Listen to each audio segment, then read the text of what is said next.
I usually read a poem to have people leave, but today there's a poem that called me and I want to read it so we can start. We are a tribe, and I really feel that we are together here as a tribe. And it's from Alberto Rios. We plant seeds in the ground and dreams in the sky, hoping that someday the roots of one will meet the upstretched limbs of the other. It has not happened yet. We share the sky, all of us, the whole world. Together, we are a tribe of eyes that look upward, even as we stand on uncertain ground. The earth beneath us moves quiet and wild, its boundaries shifting, its muscles wavering. The dream of sky is indifferent to all this, impervious to borders, fences, reservation. The sky is our common home, the place we all live. There we are in the world together. The dream of sky requires no passport.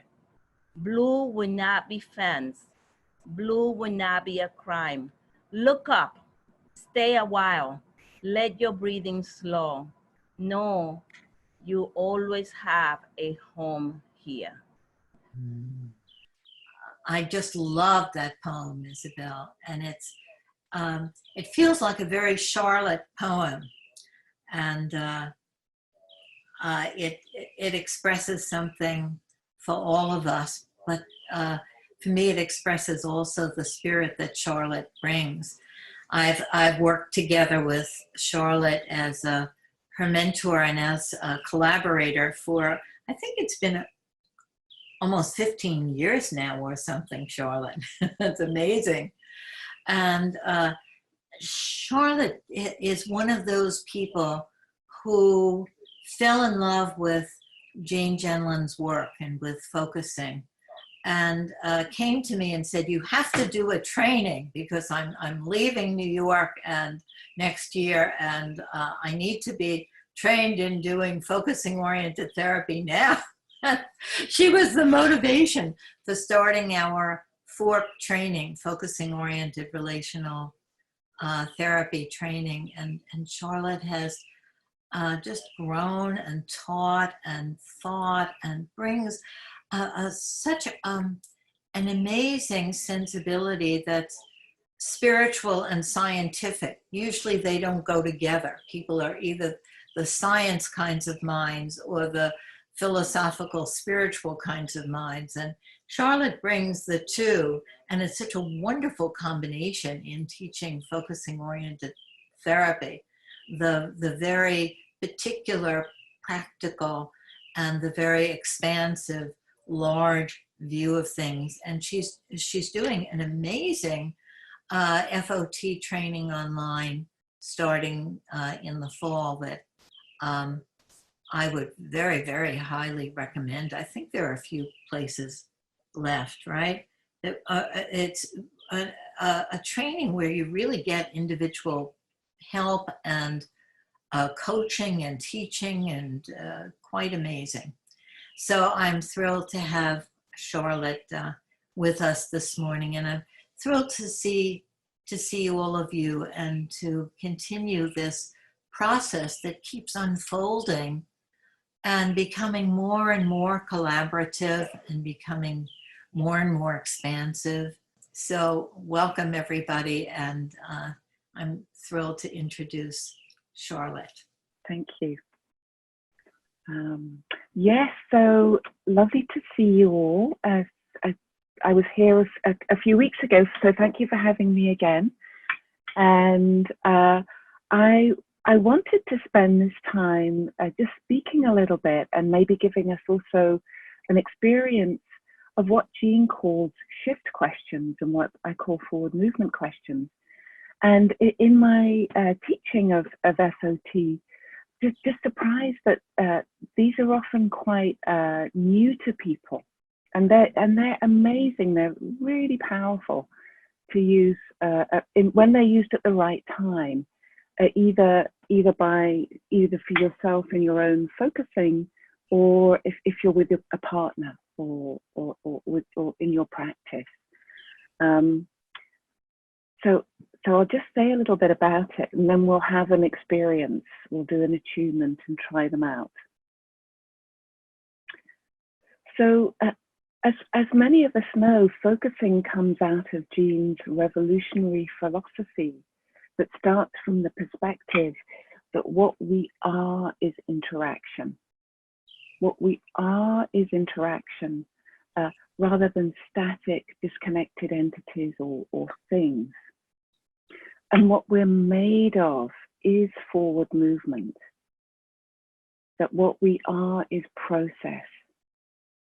That we are a moving uniqueness. And this forward movement comes in shifts, in steps of opening and growth. And when we have the right relationship and distance with our experience, they come. And those shifts may go in a different direction from how we want them to go, kind of upstairs in our intellects with our agendas. They come in their own way, very organically. And so focusing isn't about solving problems. It's not a solution-oriented problem-solving thing, but problems do get solved as a byproduct of these shifting forward movements from these little shifts, sometimes big shifts and steps. And some of these are big and some of them are very small, but each one adds to and carries forward what came before and implies into the future, implies into the next. Right? So it's got past, present, and future, all within that shift, all within that movement. And remember that Jean spoke about like two main dead ends in the therapy process that he found in the research that he did.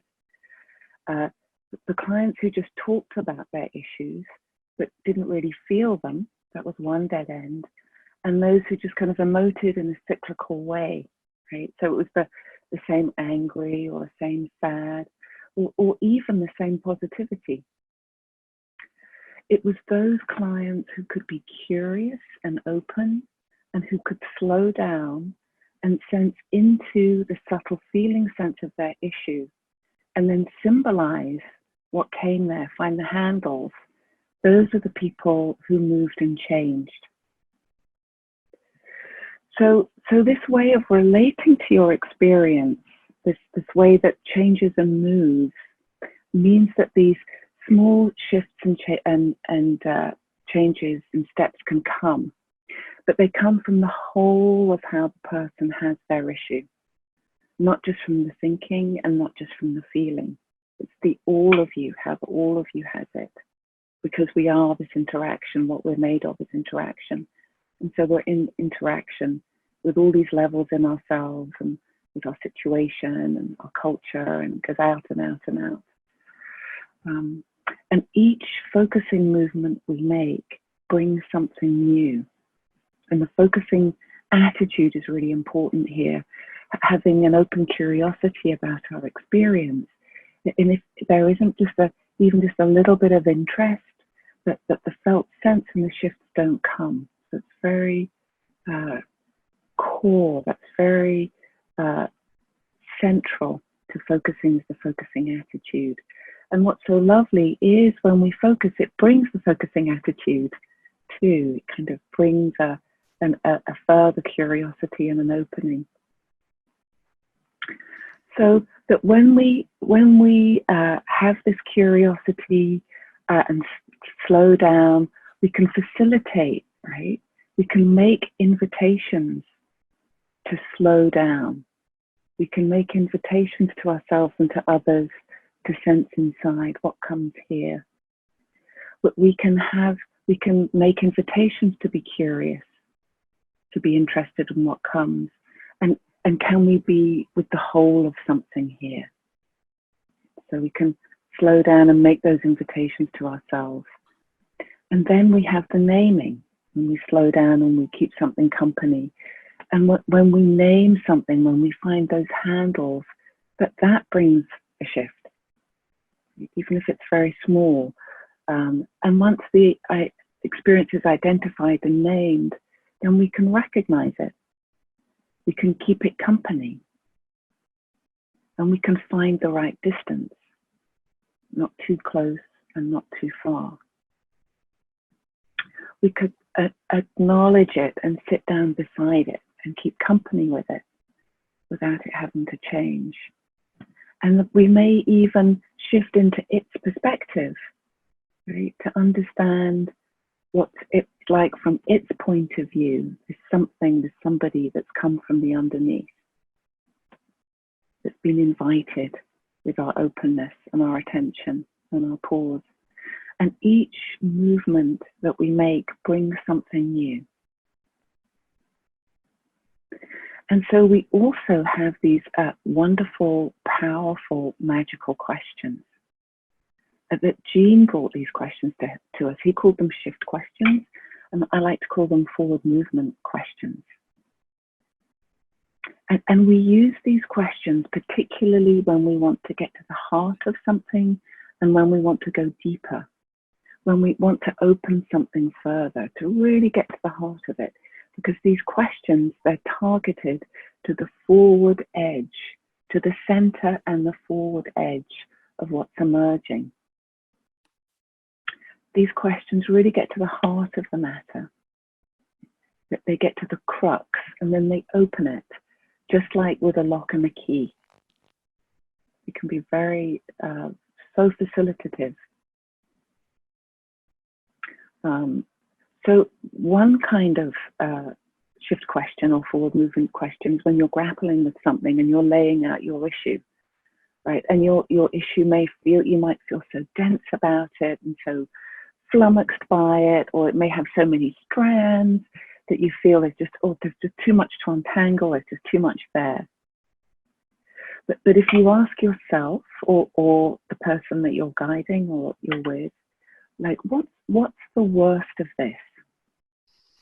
Right? What's the worst of this? Or what's the crux of this? Or what makes it so ... What makes it so angry? What makes it so heavy? Or what makes it so jittery? These are all very similar questions. What's the worst of it, the crux of it? What makes it so ... You'll handle words. If you ask yourself or somebody else that, then it's really quite hard to stay in your head. It's like there's an implicit invitation here to turn inwards and to sense the whole of it, right? To be able to answer that. And as you do that and sense in there to the crux or the worst or the best, what happens when you keep that company is a deeper point that kind of brings it all together, right? That's kind of like, that's central to the whole of how you have it starts to emerge. And that takes you right to a place where you go in, right to a spot.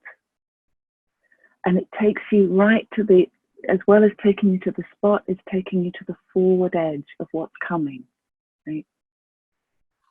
I almost feel like sometimes, I guess it's different for each of these, it's almost like a funnel.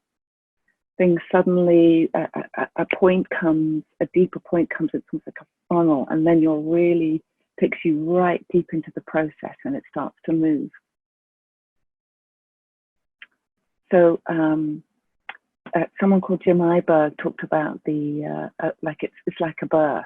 There are three, he did some research and he made it analogous to birth. So you've got pre-birth, birth, and then post. And the baby's being passed around, you've got the newborn. You've got the pre-birth contractions, post-birth. And so these shift questions can really be part of the birth canal, getting you in the birth canal and shifting you through.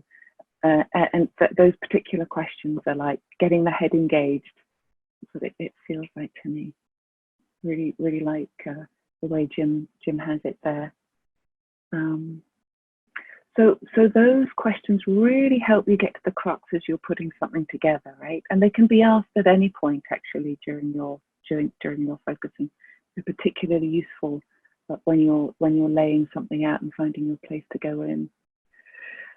And then there are another set of forward movement questions which are helpful later. Right? These are much later in your session, and it's important that they're later. And they come when you have a well-formed felt sense, and they can even be after the birth, when you've just got your newborn. And these questions are, what does it need? What does it need? Jean used to say, which way is fresh air? And what he meant by that was, what are the next steps? Which way is fresh air? His way of putting it. And another question he had was, how would it be in your body? How would it feel if this whole thing was all okay? That was another one he had. So you can see how these questions are good questions, but you don't want them too early, because they could easily take someone into their head and into their problem solving, into thinking. So they're important to come, if at all, much later, when you've really got a well-formed felt sense, and there's, or when the birth has happened.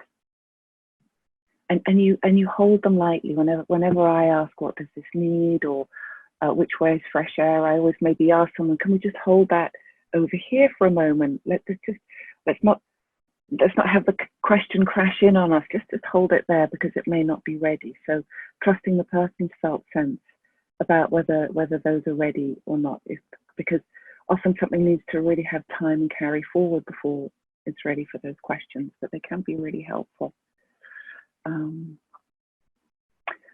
So I would love us to have an experience of this, and I'm going to be using all those questions all together. So I'm going to be throwing everything in, right? So some are going to hit and some are not. So this is just in the spirit of play. We're just experimenting here. So I'm just going to do an attunement, and then I'm going to ask each of these questions that we're just like tapping to see if any of these bring something. So maybe just finding your own way of settling in, just kind of getting comfortable there in your chair. I'll just be doing this for maybe 5 minutes or so. And just turning your attention inwards in the way that works for you.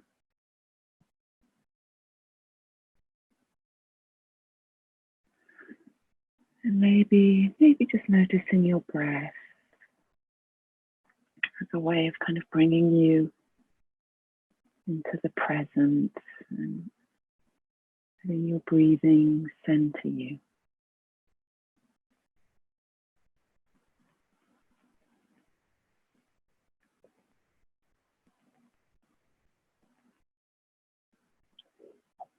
Maybe just letting your awareness come down in its way into your throat and your chest and your belly.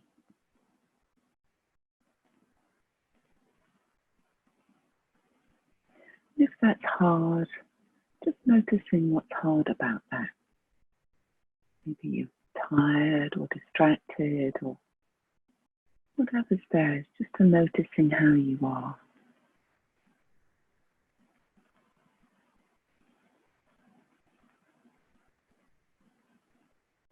Just noticing the weather inside.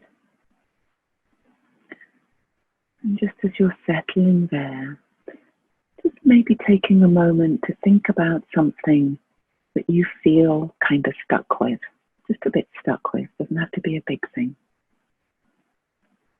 Just notice something that you feel stuck with.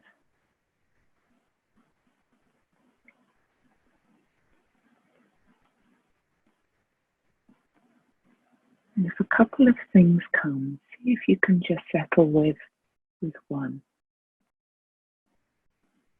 And as you notice and hold that something, just what comes in your body there, in your palpable feeling sense.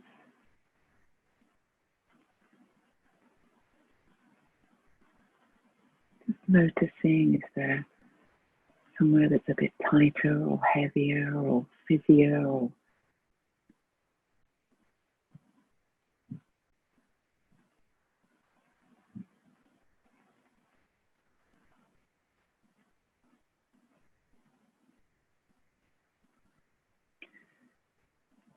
As you're sensing in there with your stuck thing, just like what are maybe the word, is there a word, the qualities of that?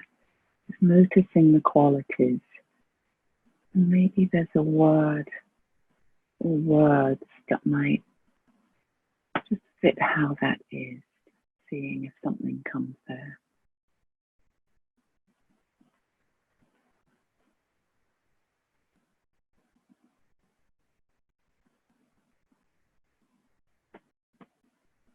Maybe an image comes there.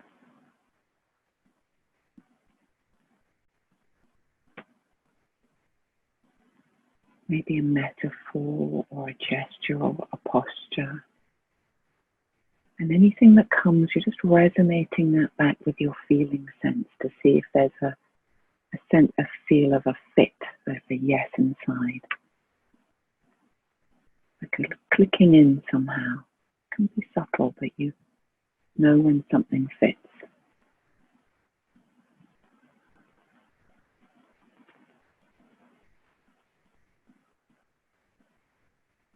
Maybe even a memory comes from this place, maybe not.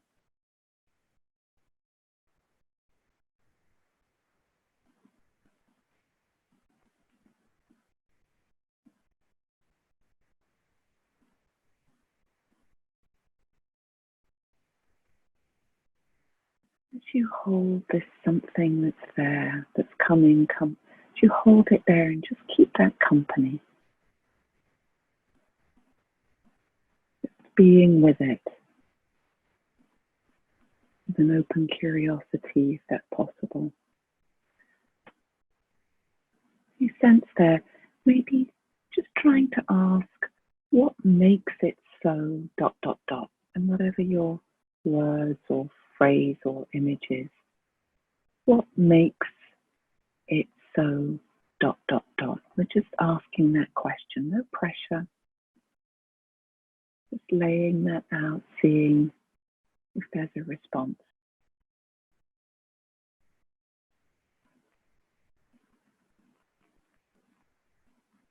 What makes it so ...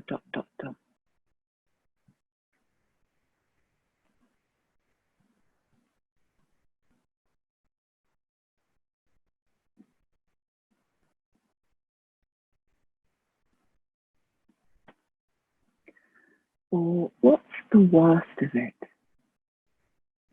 See how that question lands. Just holding that question. Again, no pressure. Doesn't have to go anywhere. Just playing here. What's the worst of it? Or what's the crux of it?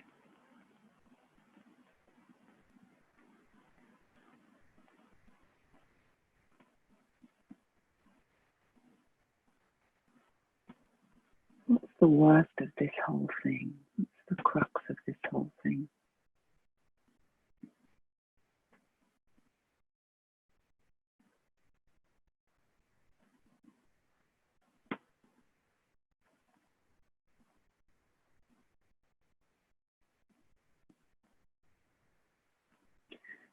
I'm going to tap a little further here. Let's try, what does it need? And remember, no pressure here. Just seeing if something comes, and it really may not. Just experimenting. What does this need? What does this whole thing I'm with, what does it need?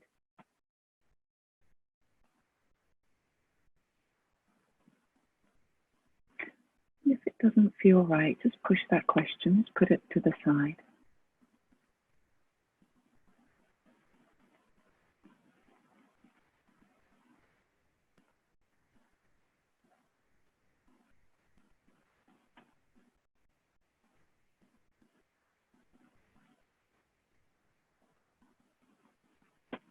What does it need?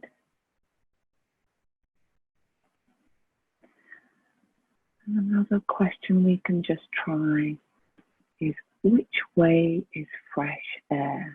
Again, no pressure here, we're not pushing, just seeing if that brings something. Which way is fresh air with this whole thing as we keep it company?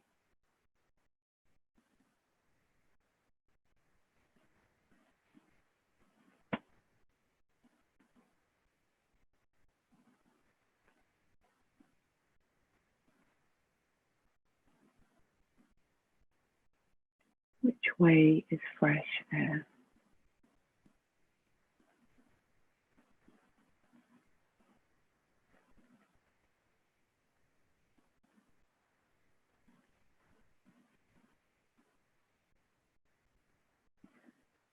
And just our last one. What would it feel like in your body if this was all resolved? Again, doing this lightly. Right? It may not be right for you right now, but just try it out. What would it feel like in your body if this whole thing was all resolved? How would that, what would your feeling sense, your experience be? And let's just let something come if it does.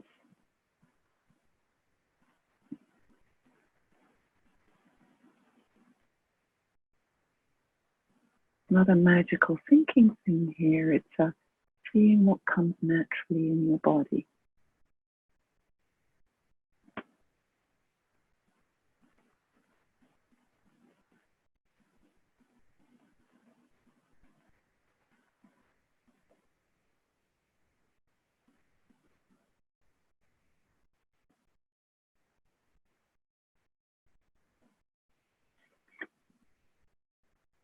And then taking a moment to notice what came and then just coming back to the room in your own time. There's no hurry.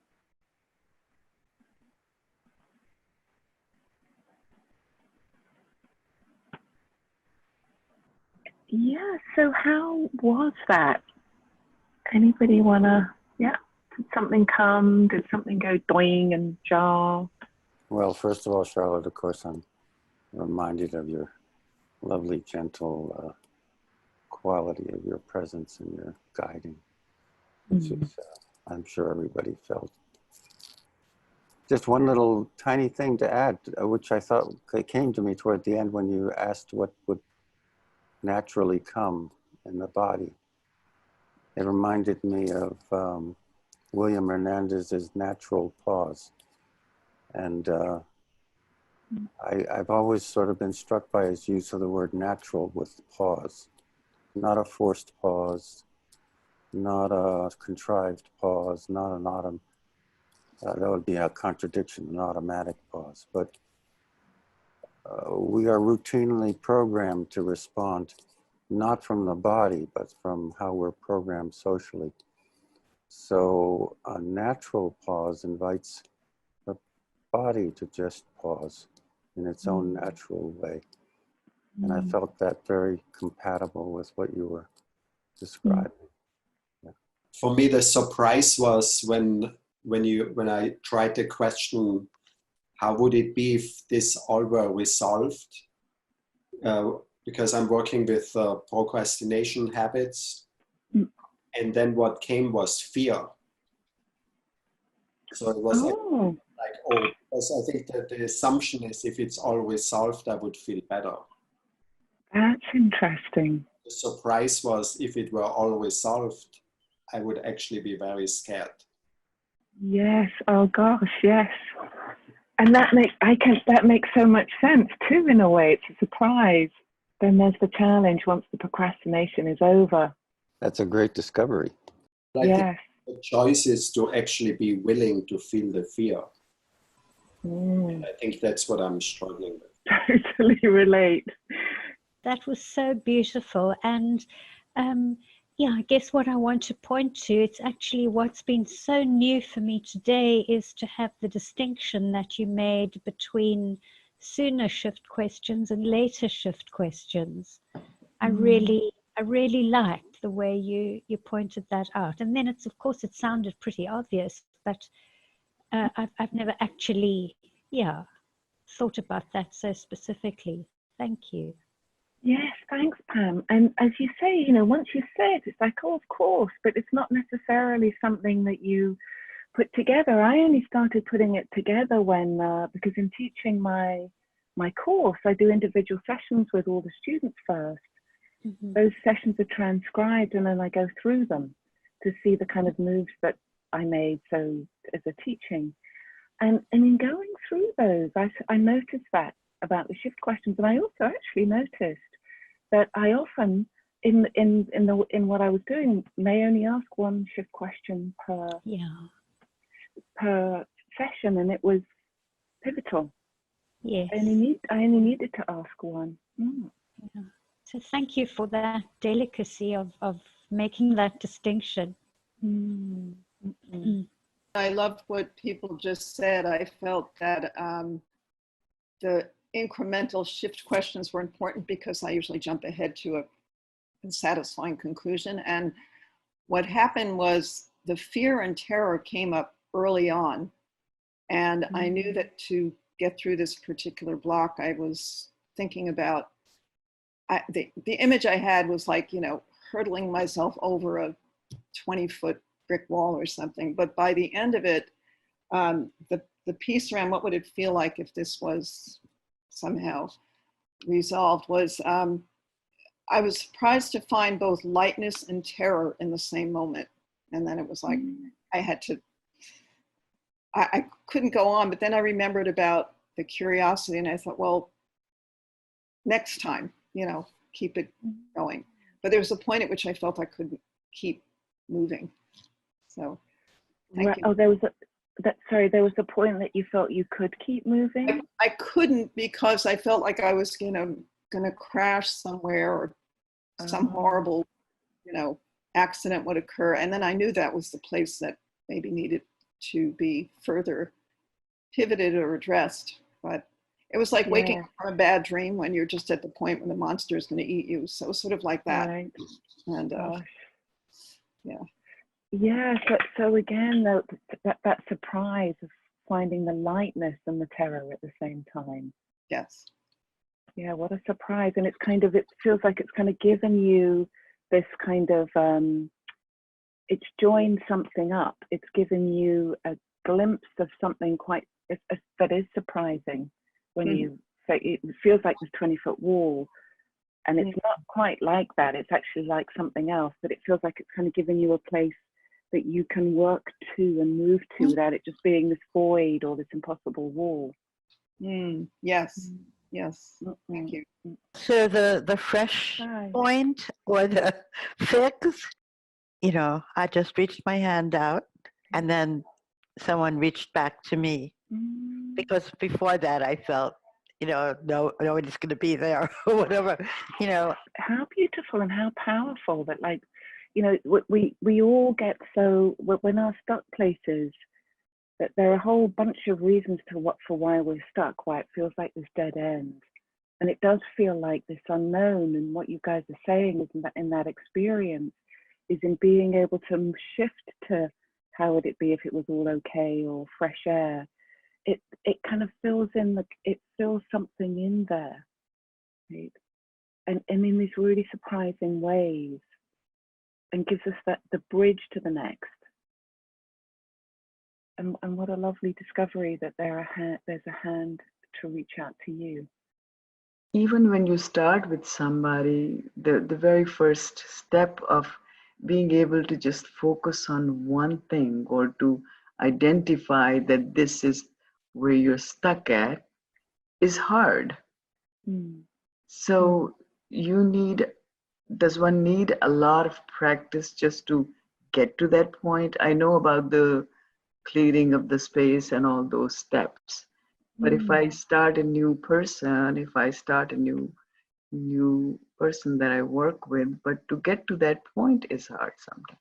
Yes, and each person is different. But I find that, again, it depends on your practice, whether you guide somebody in or you're having a focusing conversation. But often if someone comes with trouble, with a situation or an issue, just asking them to lay it out. To lay out all the difficulty of it, right? And then often once it's laid out, some people have to lay a lot out, some people don't have to lay out so much. Just to ask use those invitations. Oh, what comes here? And when all of that, when da da da da da, when you're with that, what comes here? And and sometimes people will say, oh, that I'm tight or I'm anxious. Some people go, what are you talking about? You know, and I say, well, you know, when we have something that's troubling us, often there's something that comes inside. And I say it could be something might be tight or heavy, or it might be anxious here, or it comes differently. You know, I might kind of model it myself, and then someone might they'll pause and go, oh yeah, I do feel kind of tight here, I guess. You know, and now you've got some place you can start. So it's, oh, what kind of tight is that? Like, is that the tight of a knot, or is it the tight of a tautly stretched piece of rubber? I get quite descriptive, and I start priming the pump. And I go, oh, it's not like either of those. It's just like a tight little ball, like a little creature that's curled up. Then they can start using their own. And now you're off, right? Now you can start opening it. What are the feeling qualities? Where is it in your body? What comes to you when you hold that? When are the other times that comes?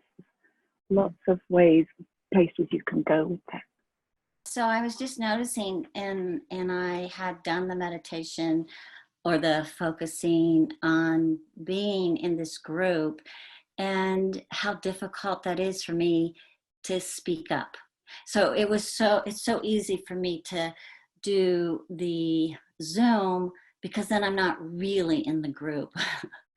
But to put myself in is just a challenge, and that's really what that's kind of the purpose of my speaking right now, is just to be part of this group, and to say that the focusing actually was very interesting. You know, I could see how much fear does come up too at the end. Thank you for speaking up and coming into the group. And what's so lovely in is all the faces. I know it comes up differently for different screens. You're right in the middle.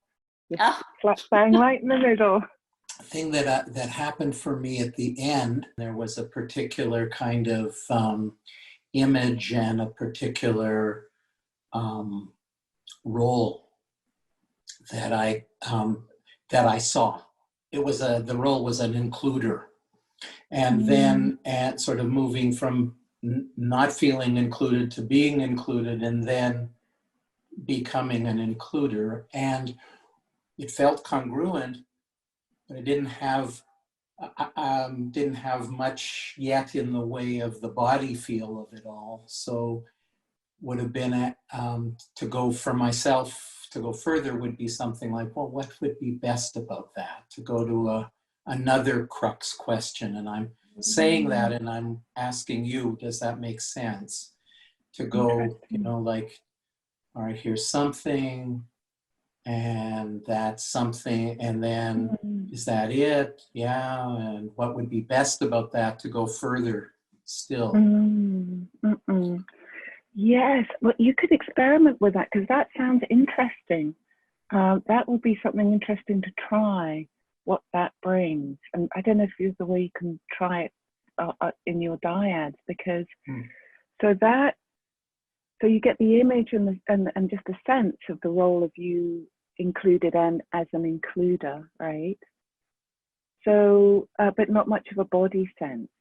And so why don't you experiment, and if that feels right to you, and check in with us at the end, because you may want to try that, and does that bring something? And it may well do. If it doesn't, then just maybe hold, what would the body sense of being an includer be like? And just try the two and just see what happens there. So that's interesting to have another crux question there. You see, in therapy, you have the comfort of being in a one-to-one situation. But when you get into social justice, you really are trying to solve problems. And your initial thing was, you don't need to solve problems. You need to get, and I do understand how the first, one has to read what's going on with the other person and in general before, in order to make meaningful discussion. If you're sort of, sporting off where you're coming from, it's not gonna do much. You have to be able to listen. And in focusing, that's what I've also just, found. I'm a much better listener and a much better reader of of where people are coming from, what they're saying. In terms of social justice, it's so complex, isn't it? And how each of us have something, the assumptions that can be made and how things get polarized. And it's in the deep listening that the whole of how someone has something can come. If we can listen to the implicit intricacy of what's coming next within that dialogue and in that conversation, then there's a way it can move forward, even in and sometimes best with a conflict, as long as there is that listening to what's trying to move forward underneath. Jean saying that implicit within every human experience, no matter how dysfunctional it may seem, there's an inherent forward movement, something trying to happen. I think what the thought I have about that social justice is solving problems. It's more about getting to that outcome. And I think to really pay attention without that usual solving problems, I think there's a possibility for an outcome that we don't know yet what it's going to be. I'm just sort of want to zero in on that, what solving problems could mean. Let's see if I get this right. It's when you're solving problems in the more traditional way that those are already kind of like entities. You know how Jean talks about those. They're already formed. They already have their sharp lines in a way, right? But when you listen in the way that we're talking about, you're really allowing the more to come in a very organic way. And that can bring a shift, which can then change our concepts and the way we have something.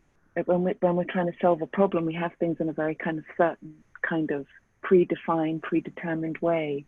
Does that speak to that, Robert? Yes, that's... Yes. Again, I was just reporting how those meanings came up in me as I was listening to the conversation. New concepts and new possibilities can come. That a lot of time that problem solving is really very goal oriented. And I know in myself, if the goal is too defined, sometimes it gets too rigid, the whole process. Right. And then I think it's already a lot of how it should be. Yes. And I think the way you use that, not necessarily do the problem solving, was actually relaxing into a curiosity and a little less attention on how it should be. But it really took it out of that how it should be into the space, the relaxing down into and the space for something different to come. I always love the question, what does this place need? And for me, to bring that, and it's something that you give in your presence, but it's also something to bring in, is that gentleness around the issues, because where I'm stuck or whatever may be coming up, if it feels tight and tense and stuck, if I don't have a caring presence with it or a gentle presence with it, it just, I don't know, somehow it just frees it for me. So, and gives it care. That gentleness and care, it brings a whole different something. It's a whole different thing when we hold it with gentleness and care. So important.